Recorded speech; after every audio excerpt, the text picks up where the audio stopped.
Y ahí es donde el papel de López Obrador es fundamental, el papel de el líder, la estructura social en la cual se movió y se mueve el López Obradorismo, ahora ya sin López Obrador,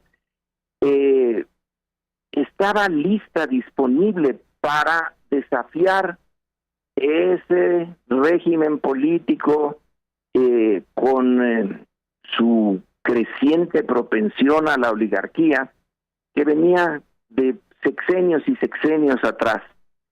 Así pues se encontraron una sociedad que ya no era tan la sociedad rural en que se inició el PRI, ya era una sociedad con mayor nivel de educación formal, con mayor contacto con el mundo externo, con mayor contacto entre sí, y como ya no se podían usar las antiguas formas de controlar quién intervenía, quién era actor político y quién no, como en los momentos clásicos del PRI, cuando solo el presidente podía decir quién realmente podía jugar el papel de oposición, una oposición desde luego que no llegara a poner en peligro el dominio del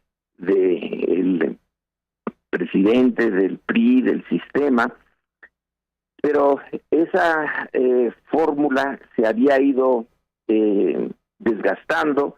La corrupción entró muchísimo en ese desgaste, en ese desprestigio del régimen formado por la Revolución Mexicana y que termina en el neoliberalismo de fines del siglo XX y de principios del siglo XXI. Es ahí donde la figura del que hoy se va ya de la presidencia juega un papel determinante en esa discusión que hay entre el papel del individuo en la historia y el de las grandes fuerzas económicas, sociales, culturales, que se ha discutido mucho y se seguirá discutiendo. Los dos tienen un lugar dependiendo del momento histórico, del tiempo histórico en el que estén actuando. A veces los liderazgos son secundarios frente a grandes movimientos económicos y sociales, y a veces los líderes son importantes para catalizar esos cambios que se han dado a lo largo de un periodo histórico. Y a mi juicio, el papel de López Obrador es el de catalizador que lleva a que esos cambios lleven a un cambio de régimen, pero sin violencia, que eso es lo interesante, ya que en nuestra historia los cambios de régimen han requerido siempre de la violencia. Y en ese caso no digo que no haya habido violencia, pues en el 68 y el Ciudad Madera, por ejemplo, como inicio, o el neozapatismo, son movimientos, la guerra sucia, son movimientos que están cubiertos de violencia, pero no hay una situación tan dramática como cuando le cortan la cabeza al rey y a la reina, también de pasadita.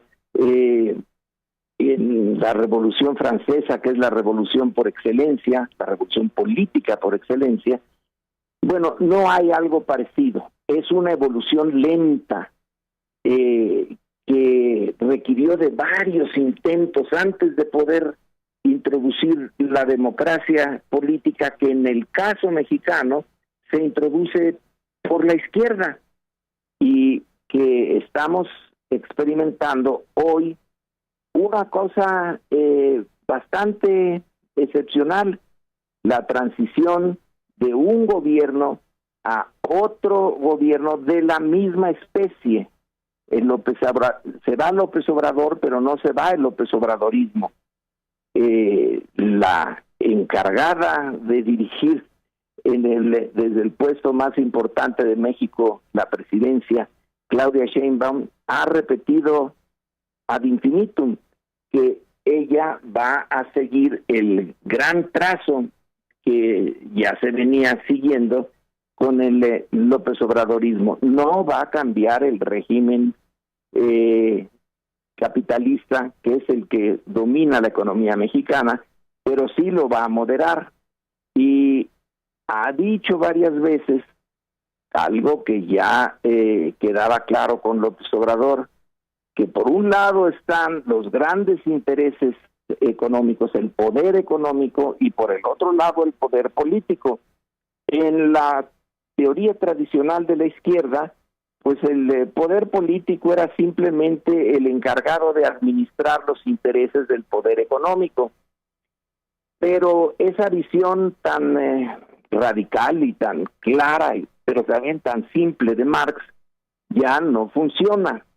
El gobierno tiene una esfera de independencia frente a las clases poderosas, frente a las grandes concentraciones de poder económico, que es uno de los rasgos interesantes del López Obradorismo, de ponerles límite a esos poderes e introducir a las demandas de los sectores que están más abajo, y hacerse su vocero, introducirlas en el proceso político y combinarlas. No se expropió a ningún banco, como se ha señalado, no se expropiaron industrias, no se expropiaron a los grandes propietarios, como fue la última vez con la Revolución Mexicana, que sí, la reforma agraria, que era entonces la gran fuente de riqueza de la oligarquía mexicana, no de la parte extranjera. Bueno, pues ahí sí se hizo el cambio radical, el cambio revolucionario. Ahora no, ahora es por vía de medidas administrativas, que va a tomar mucho tiempo, que es un cambio menos dramático, pero menos violento que los que hemos experimentado en el pasado. Y en fin, que la figura de López Obrador, para sus simpatizantes, como es mi caso, para sus críticos, para sus adversarios, para todos, es un punto de referencia. Lo que también todos podemos tener como un punto de contacto es que el pasado ya no va a volver. Ya es imposible recrear las condiciones políticas que permitieron los desarrollos de las últimas presidencias de Peña Nieto y Calderón, etcétera, hacia atrás hasta Salinas. Eso ya no no es posible que retorne. No sabemos exactamente cómo va a evolucionar este cambio que se propone darle más voz, más importancia a las demandas de los sectores populares, movilizándolos, porque el partido que tomó el poder es un partido movimiento y todavía no se ha dicho que deje de ser una de las dos cosas, o partido o movimiento, sino que sigue con esa dualidad.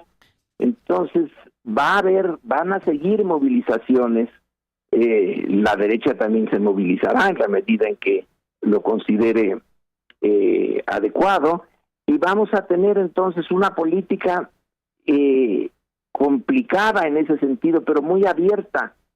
En el pasado, las grandes decisiones se tomaban en círculos muy cerrados y se informaba en la medida en que se consideraba prudente, y era un proceso muy alejado de la vida cotidiana de los mexicanos, que no eran ciudadanos, sino más bien correspondían a esa vieja definición de que está en el libro de Civic Culture, donde se hace un estudio sobre la cultura política mexicana en los 1960, y que se concluía en que los mexicanos eran en su mayoría poseedores de una cultura política de súbditos, no de ciudadanos.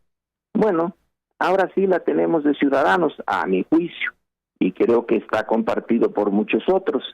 Entonces, lo que terminó es el inicio de esta ciudadanización de la política, y donde va a haber choques y movilizaciones y manifestaciones en pro y en contra, pero va a estar viva la parte política de la sociedad mexicana. Ya no se va a poder quedar tan aletargada como era en los tiempos clásicos del priismo.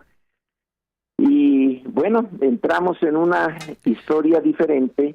No es posible saber exactamente hacia dónde vamos, pero la idea de quien hoy maneja el gobierno y que en parte influye en otros aspectos de la sociedad, del régimen, el régimen ya es distinto.